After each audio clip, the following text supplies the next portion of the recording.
Welcome back. My name is Dave, and this is a channel. Yeah, it's a channel called Save America, Vote for Tulsi Gabbard.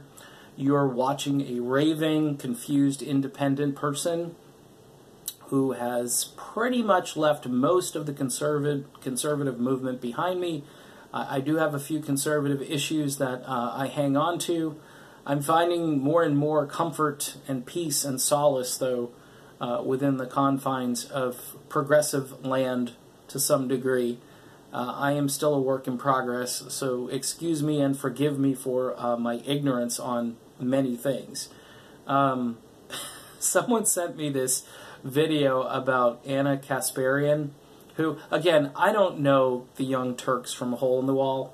I know that they're on YouTube, and I haven't watched their channel, and but there's all of this debate inside this movement, just like there is inside the conservative movement. Like, when I used to watch all the conservative hosts, there were like battles between like Glenn Beck and Sean Hannity. Okay? By the way, Glenn Beck is the most duplicitous jerk on the planet. Just an absolute fear-monger kind of guy, and he is just making money off the backs of people who think the worst of everything at every moment. I mean, I was so into that guy. I went to see him at a book signing one time, and he got up on a chair and he started telling people that basically, and he had tears in his eyes. He's a great actor. He's a great actor. He's cried on cue on so many occasions. And by the way, the fact that he kind of, when Trump became popular and he kind of had that feud with Trump, that was the beginning of the end, but it was even before that for me, because so many things that he said never came to pass. All of his books are just alarmist trash, and I mean, some of the stuff he talks about might overlap with some of the progressive issues, and he has tried to explore those things to some degree, but he went back to his perch after Trump kind of swatted him away. Really just a bad actor. And when I say actor, I do mean in the literal sense. But somebody sent me this video of Anna Kasparian, and the caption is, "I'm better than you, much better." So I don't understand all of this stuff. I know that TYT has ticked a lot of people off, and I don't know that much about it, so I really can't comment on it.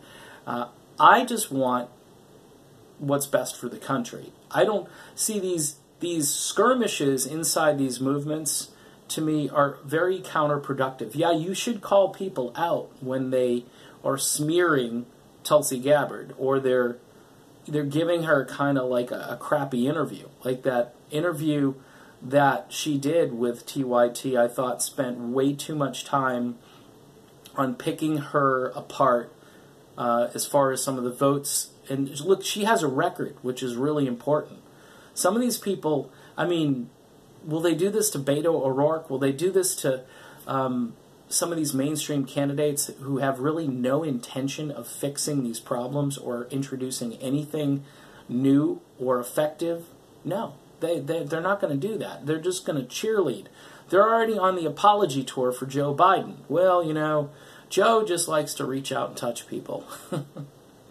Yeah, Creepy Joe, and by the way, the Creepy Joe meme, that's been in the conservative movement for years. The fact that progressives are doing it, I find it very refreshing, because it's funny, the same person can get attacked effectively from both the left and the right with really the same talking points, which shows you that there's a big problem with the establishment. I don't know about Anna Kasparian. I don't know any of this stuff. All I know is that I'm here because I'm tired of going nowhere. I'm tired of the wheels spinning, and we're doing the same stuff, and we're expecting different results, the classic definition of insanity. And I'm in on Tulsi's campaign because she's just a different kind of politician.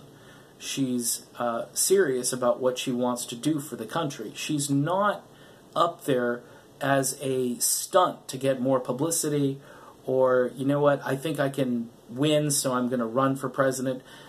She's not running, and she said this, she's not running to be president. In other words, it's not the title and everything that she's looking for. She's looking to lead the country out of the malaise that it's in.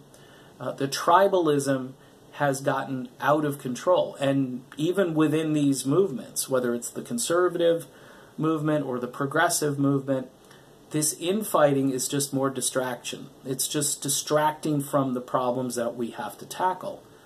And what I like about Tulsi is her no-nonsense approach to it. And Bernie to some degree too. Bernie is getting like that. I still can't believe that Washington Post thing. Well, we're trading one angry old white guy for another angry old white guy. It's clever, but I mean, Trump and they have similarities in the sense that they both believe that we're getting screwed. Okay, at least Trump did originally. Trump may believe that, but he's governing like George W. Bush. So, you know, I got nothing. You know, I'm just observing and then coming to conclusions. And it's really tragic that our country doesn't seem to see what's going on. The people who support Trump, which I did, a lot of them are still on board. I watched them at rallies. He's saying the same stuff over and over again. I get it. You got to kind of pound it into people, but it's not a message of unity. You know, he said the last State of the Union or whenever that there would be a point where unity would be his focus. I don't see any of that, and he's just not, he does not have the right skill set for unity. Let's just be honest. I mean, he sits down with Frank Luntz and he can't remember a time where he, you know, did something stupid or felt bad about something. And it was just a weird moment. And all of us looked past that weirdness and said, yeah, we still want him as the CEO because he's going to run the country. And he's no nonsense. He's going to get things done. But it just hasn't worked out that way. And for me, I'm really concerned about the people who will have nowhere to go if the Democrats put up some moderate, squishy, just somebody who's not going to, he's just going to be another neo-lib and just fall in line with a succession of kings and queens or whoever and just do what, you know, the military-industrial complex says that they need to do.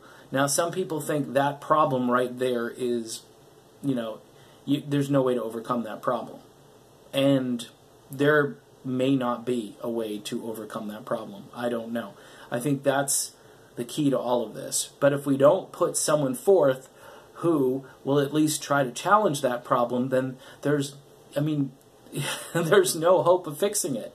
You know, we thought, some people, myself included, thought Trump was the guy, the wrecking ball. But as I said in a couple of videos, he's given the presidency over to John Bolton and his son-in-law and his daughter, and nobody thought Ivanka Trump would be running the White House or Jared Kushner would be running the White House. And even worse, nobody could have imagined that John Bolton would even be anywhere near the White House. So foreign policy matters, and that's why Tulsi should be at the top of everybody's leaderboard. I need to dig down and look at some stats and see if the number of people searching for her and talking about her online, if that's ticked up at all. I mean, every poll that they take, she's like at 1%. I think one poll I thought she was at 5%. It's just, I just think already that the thing is kind of rigged. And it's rigged not, we haven't voted yet, but the rigging comes from just the idea that we're going to talk about these candidates over here, but we're not going to talk about these other candidates. And even if one candidate starts to surge, we're going to tear them down. And we're going to question those people. Again, this is deplorables part 2. You're going to have the Trump deplorables last time. And then you're going to have the Bernie deplorables. The people that don't understand the economy and don't understand that they can't get a few scraps falling off the table, because that would be wrong, because the military-industrial complex needs all of those scraps to build more weapons and to ship out more planes to Turkey. And Foreign policy matters, people. Tulsi Gabbard is the right person at the right time, and she would win in a landslide if she gets the nomination. I'm just putting that in there again. All right, I'm done. I will talk to y'all soon. See you then.